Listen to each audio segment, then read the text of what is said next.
Tout le corps s'est déposé et tu laisses ton corps se déposer. Tu lui donnes l'autorisation, voire même tu lui demandes de se déposer. Tu lui dis qu'il va pouvoir dormir, qu'il n'a plus rien à faire, qu'il peut entrer dans une immobilité relative. Pour être sûr d'améliorer un peu cette situation, tu peux inviter ta nuque à s'allonger, mettre un peu d'espace, atténuer sa courbure. Et puis, comme dans un effet miroir, laisser ton bassin descendre quelque peu, juste pour allonger la zone des lombes, le bas de ton dos. Ton corps est fait de courbes qui ne sont pas forcément en accord avec le sol, qui lui est plat. Cette relation particulière entre le corps et le sol, il va te falloir l'apprivoiser, mais ça va se faire tout seul. Ton corps va progressivement s'endormir, entrer dans une immobilité relative, ou plutôt un silence du geste. Tu ne lui demandes plus rien. Il peut dormir. Il peut s'arrêter.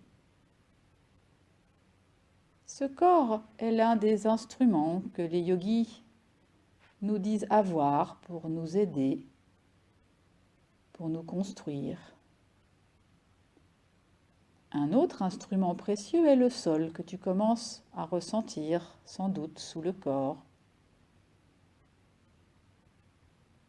Le Yoga Nidra va t'aider à apaiser cette relation entre le corps et le sol. Et pour t'y aider, un autre instrument est à ta disposition, c'est la gravité. Ton corps est comme pris en sandwich entre le sol et la gravité. Il ne peut pas gagner. Il n'a pas le choix.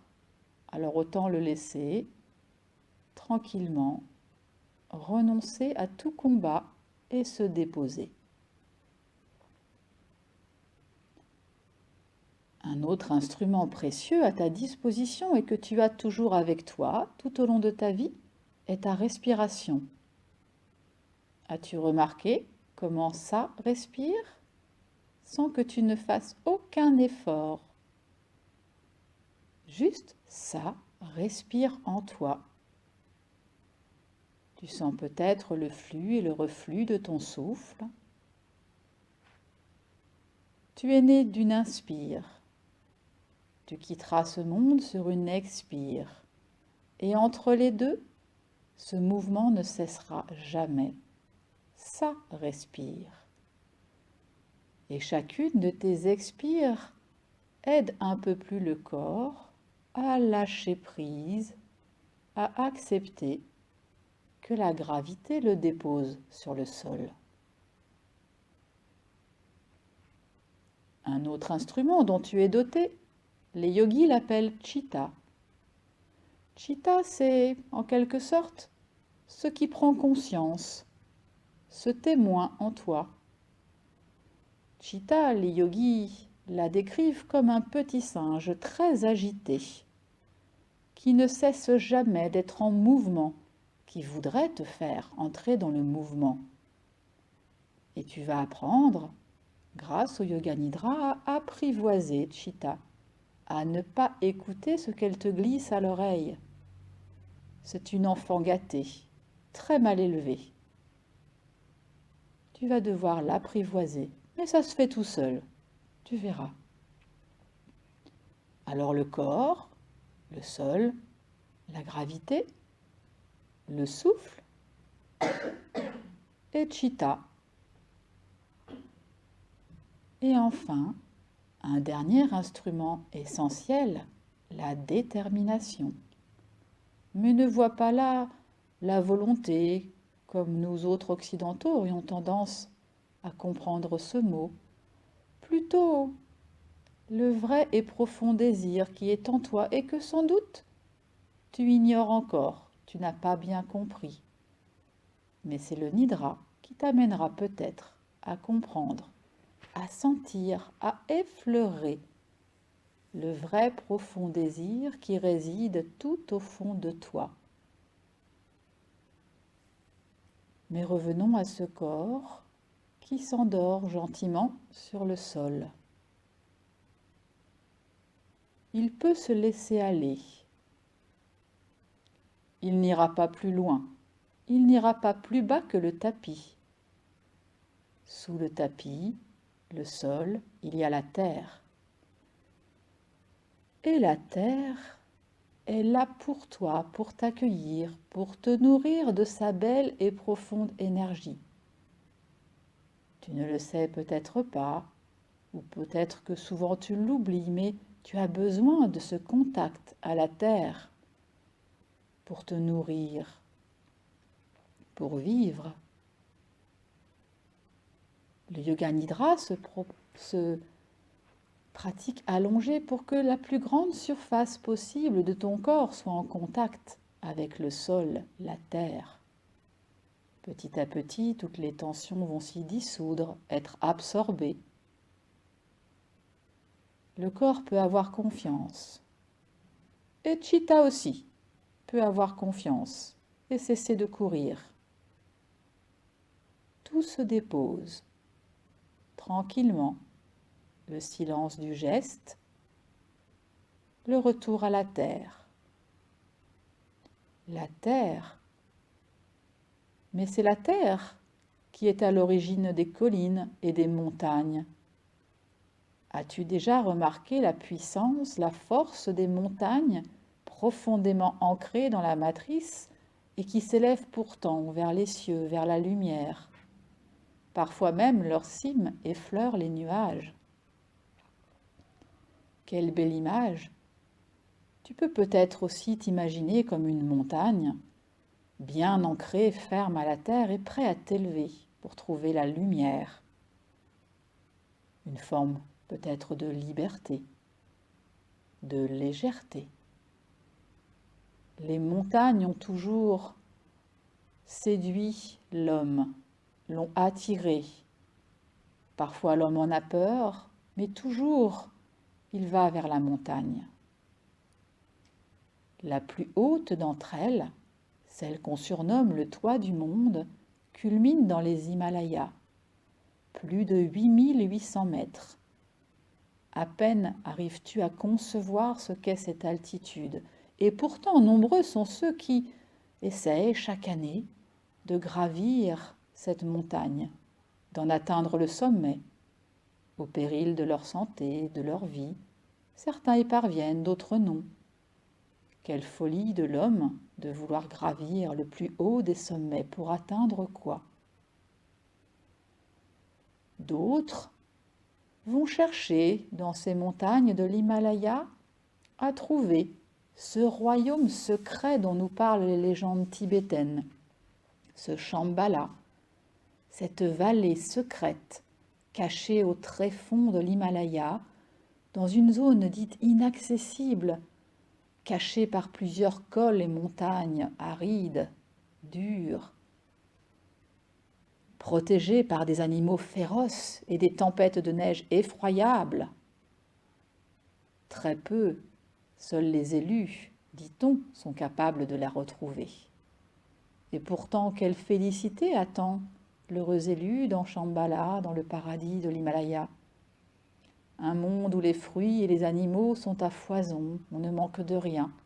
On peut y vivre, dit-on, jusqu'à 100 ans, sans peine, dans le confort, la joie, sans se préoccuper de rien. D'autres encore se contentent de ne chercher dans les Himalayas que l'admiration simple et pure de la nature, de la faune et de la flore incroyables qui la peuplent. Multitude d'animaux sauvages, parfaitement adaptés, en parfaite harmonie avec leur environnement. Et certains sont prêts à passer des semaines dans le froid, à plusieurs milliers de mètres d'altitude, dans le silence, l'immobilité à l'affût pour guetter l'instant suprême où un animal sauvage leur apparaîtra.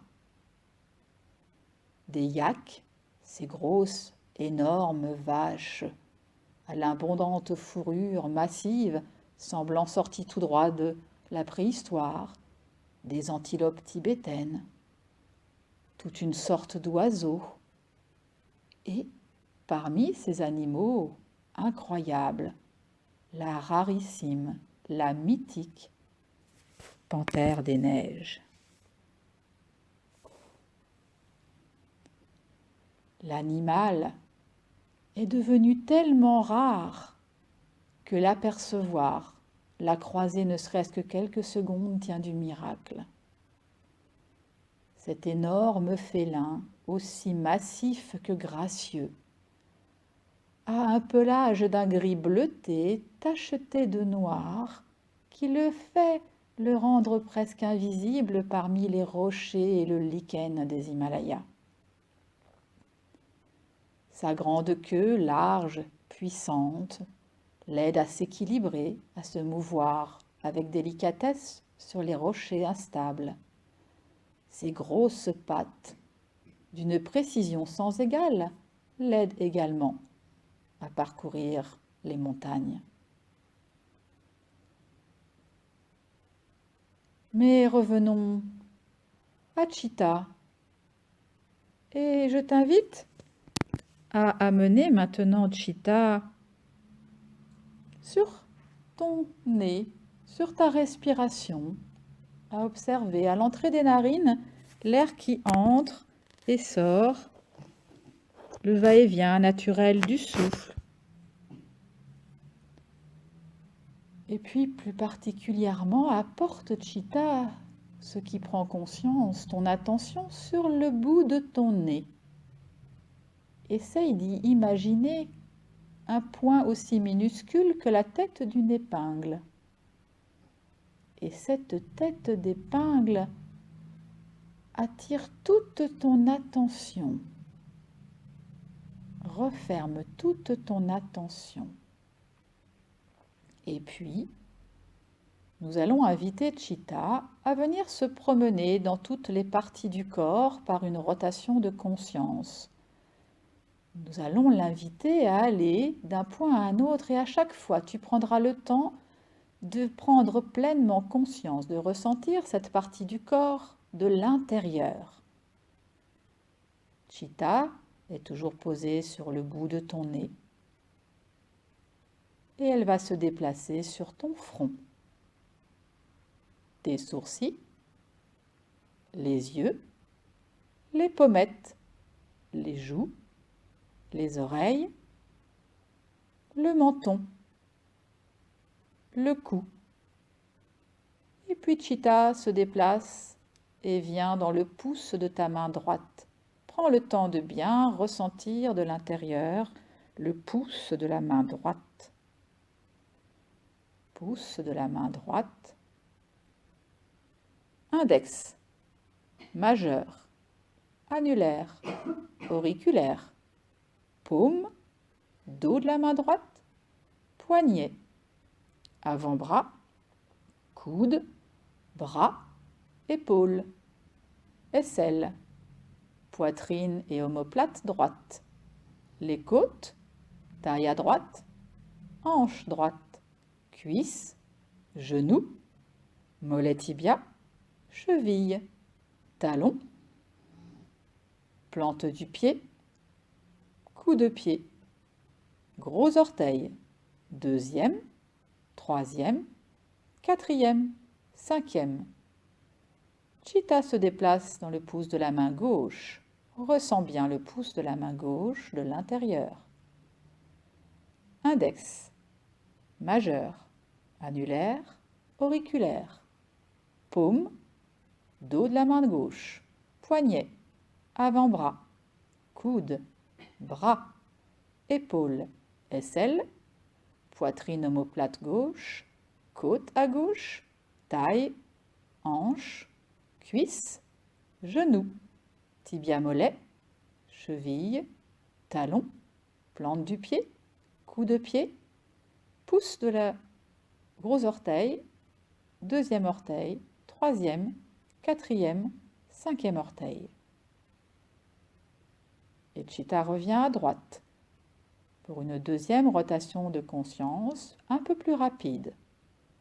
Pouce à droite, index, majeur, annulaire, auriculaire, paume, dos de la main, poignet, avant-bras, coude, bras, épaule droite, aisselle, omoplate poitrine, côte, taille, hanche, cuisse, genou, tibia mollet, cheville, talon, voûte plantaire, coup de pied, gros orteil, deuxième, troisième, quatrième, cinquième, pouce à gauche, index, majeur, annulaire, auriculaire, paume, dos de la main, poignet gauche, avant-bras, coude, bras, épaule, aisselle, poitrine omoplate, côte à gauche, taille, hanche, cuisse, genou, mollet tibia, cheville, dessus du pied, dessous du pied, talon, gros orteil, deuxième, troisième, quatrième, cinquième orteil. Chitta revient sur ton crâne, tout le visage, le cou, deux épaules, clavicule, poitrine, le ventre, les hanches, les deux jambes, les deux pieds. Chitta remonte arrière du crâne, nuque, omoplate, les deux bras, la colonne vertébrale, les fessiers, les deux membres inférieurs, les deux pieds. Tout le côté droit, tout le côté droit, tout le côté gauche, tout le côté gauche, côté droit, côté gauche, côté droit, côté gauche, tout le corps, tête, membres, buste, tout le corps, tout le corps. Chitta revient au bout de ton nez, à l'entrée des narines. Observe le va-et-vient du souffle.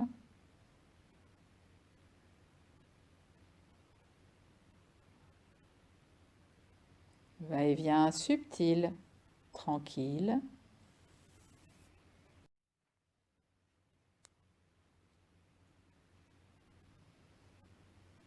Et puis, tu suis le rythme de ce souffle.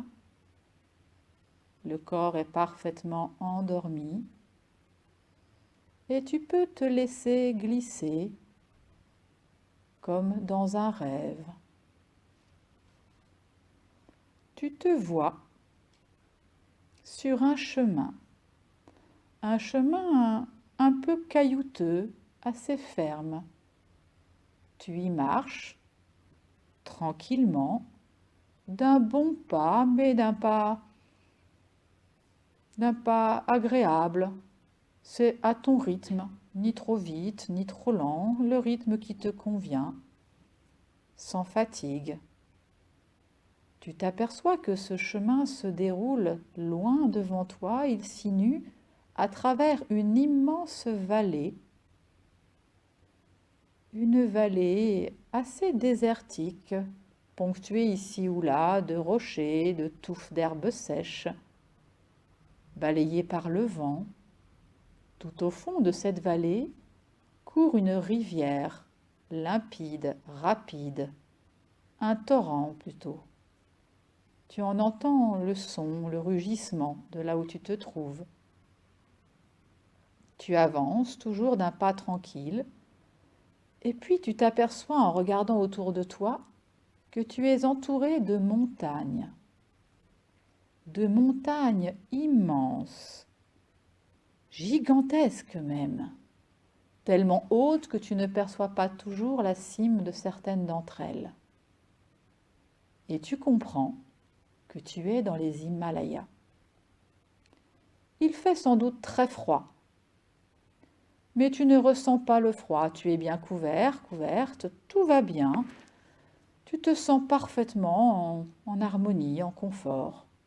Alors tu continues à marcher, agréablement surpris par ce paysage incroyable et merveilleux qui se déroule autour de toi.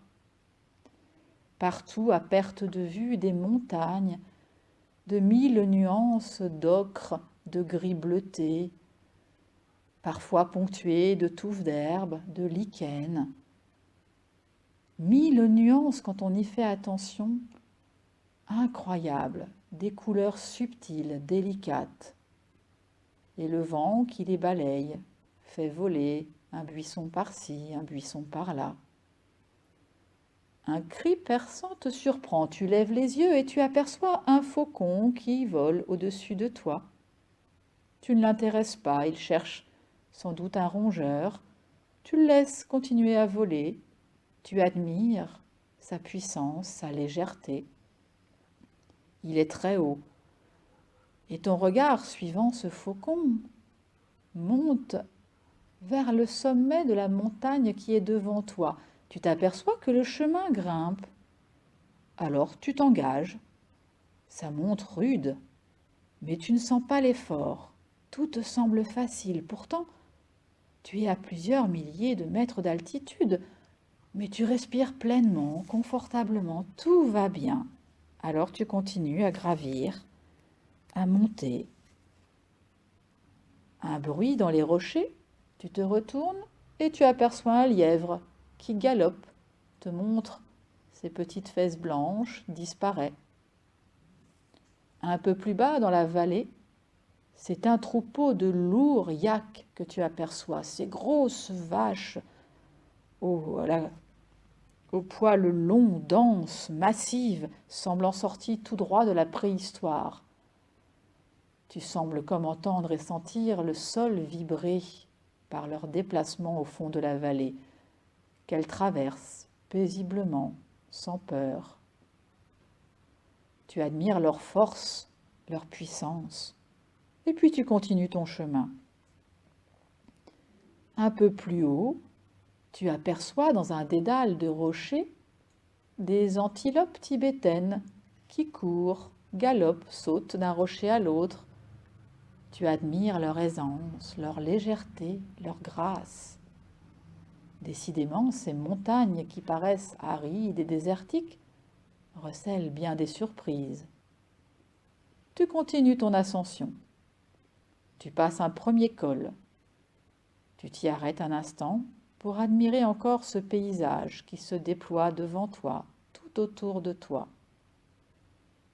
Plus loin, 2 marmottes poussent leurs petits cris, redressent leur tête.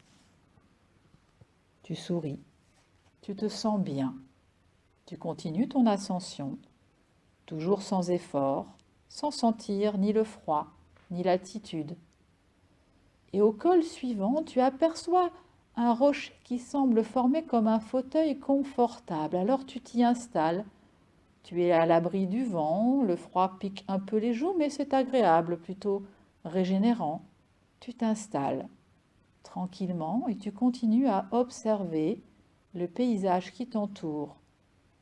Sans effort particulier, ton regard balaye les montagnes, les cimes enneigées, les rochers, le ciel d'un bleu azur à peine ponctué de quelques nuages cotonneux.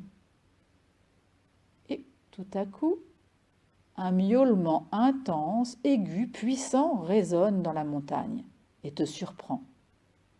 Tu cherches à comprendre d'où vient ce son inhabituel. Et tu aperçois un rocher en mouvement, un long rocher moucheté, et tu comprends bien vite qu'il s'agit de la mythique panthère des neiges. Son pelage d'un gris bleuté tacheté de noir ressemble tant au rocher couvert de lichen que c'est à peine si on la distingue sur le flanc de la montagne. Elle marche paisiblement, tranquillement, agile avec ses grosses pattes souples. Tu devines sa puissante musculature sous son pelage. Sa grande, large queue L'équilibre fait balancier et lui permet de sauter sans danger d'un rocher à l'autre. Quel animal extraordinaire! Tu regardes, tu observes son visage, ses petites oreilles duveteuses ourlées de noir, toutes rondes, son museau si fin, si élégant, et peut-être un peu inquiétant aussi. Elle pousse un nouveau miaulement et tu t'inquiètes un peu, de crainte qu'elle ne t'aperçoive, mais tu t'aperçois vite qu'elle n'a que faire de toi. Elle se promène nonchalamment, sans doute digère-t-elle son déjeuner du jour, tranquille, de nature paisible. Rien ne semble l'inquiéter. Elle se déplace avec une grâce qui te laisse admiratif. Tu ne peux plus bouger, complètement saisi par cette image incroyable. Tu la regardes tellement profondément que tout à coup, tu t'aperçois que ton regard croise le sien. Deux grands yeux d'un vert gris, aussi profonds que des lacs d'altitude. Elle te scrute, tu la scrutes, vous vous regardez, et plus aucune peur ne t'étreint. Tu te nourris dans son regard d'une énergie puissante, d'une paix incroyable. Toutes tes peurs semblent s'envoler. Tu te sens à ta place, profondément ancré, solide, puissant. Ce regard t'emmène plus loin que jamais tu ne l'aurais imaginé à l'intérieur de toi. Tu te sens bien. Et puis elle détourne la tête. Tu ne la quittes pas des yeux, mais déjà elle regarde dans le lointain. Elle t'a transmis son message. N'a plus que faire de toi. Elle fait quelques pas encore et puis repère un rocher confortable sur lequel elle vient se coucher. Tu la vois étirer ses longues et larges pattes, bâiller, même se rouler sur le dos, offrir son ventre blanc et duveteux à la lumière, et puis se rouler en boule, sa longue et large queue s'enroulant autour d'elle pour la protéger. Elle semble si paisible. Le sommeil la prend, et c'est comme si toute la montagne s'endormait dans une paix incroyable. Alors tu te dis qu'il est temps de partir, de la laisser se reposer, et avec grande discrétion, le plus silencieusement possible, tu te lèves et tu redescends par le chemin que tu as pris à l'aller. Tu marches précautionneusement pour ne faire rouler aucune pierre, ne faire aucun bruit. Tu te retournes de temps en temps pour apercevoir la magnifique panthère endormie, comme un symbole de liberté, de puissance. Sa solitude ne semble pas lui peser et peut-être a-t-elle voulu te dire qu'il est important pour toi aussi de régulièrement te retrouver seul avec toi-même pour te ressourcer, loin du tumulte de la vie. Tu redescends, pas à pas le chemin, passe le dernier col, redescends dans la vallée, la neige commence à tomber. Des flocons, comme autant de petites étoiles blanches, volent dans l'air.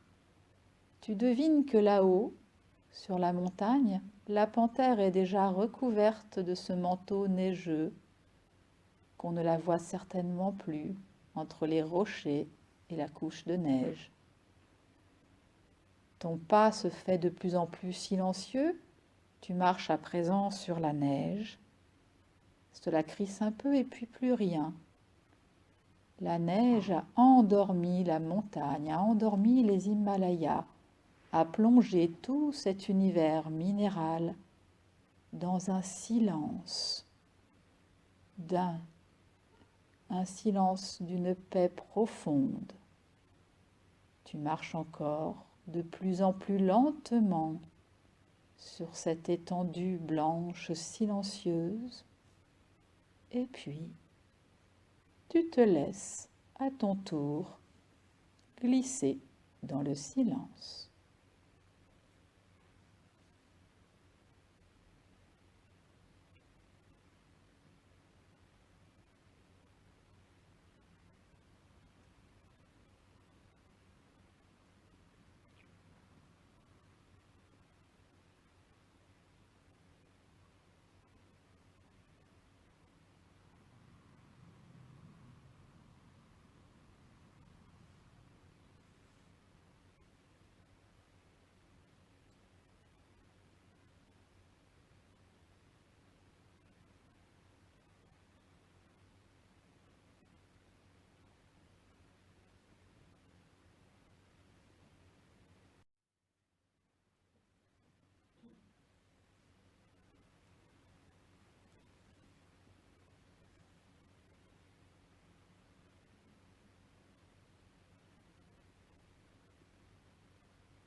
Si tu es bien dans ce silence, tu peux y rester encore à ton gré.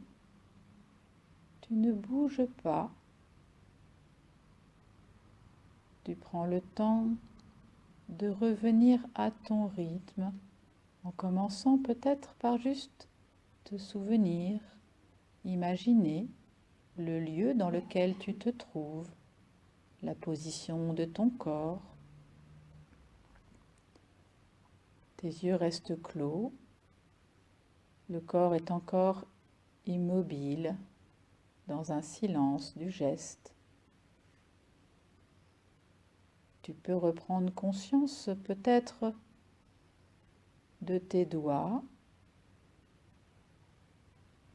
peut-être en pressant légèrement le pouce sur tes index, tes majeurs, tes annulaires, tes auriculaires, sentir à nouveau tous tes doigts.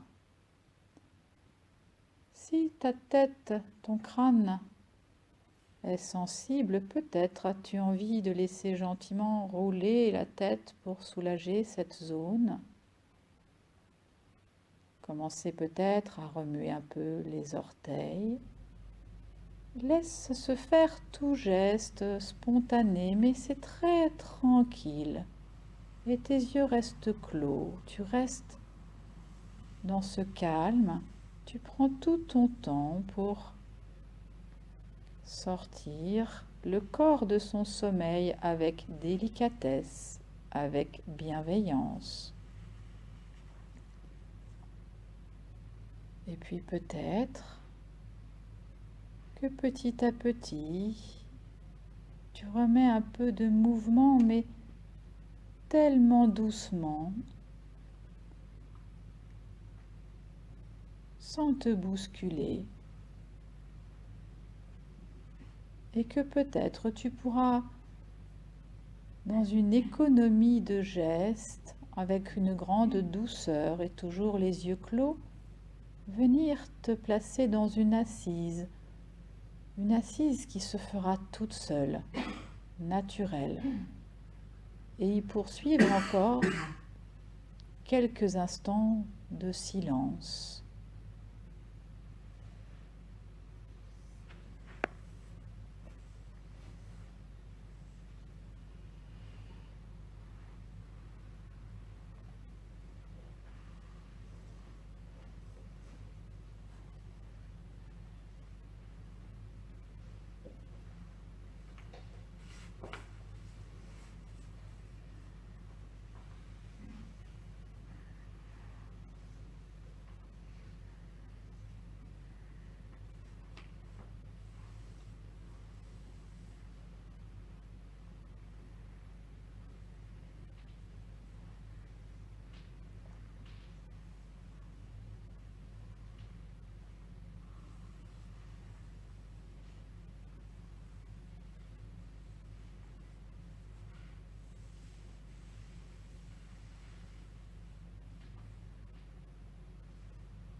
Là encore, tu peux, si cela te convient, rester encore un peu dans cette assise silencieuse.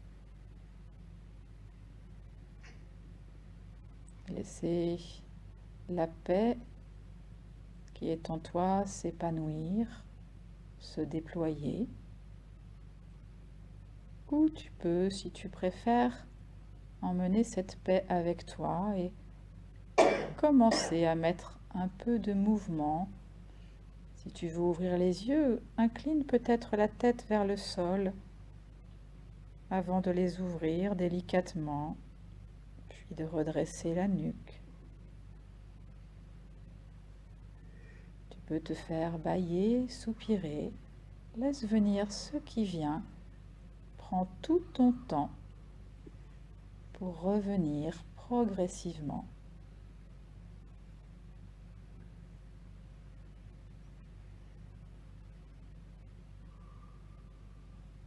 Sans rien brusquer.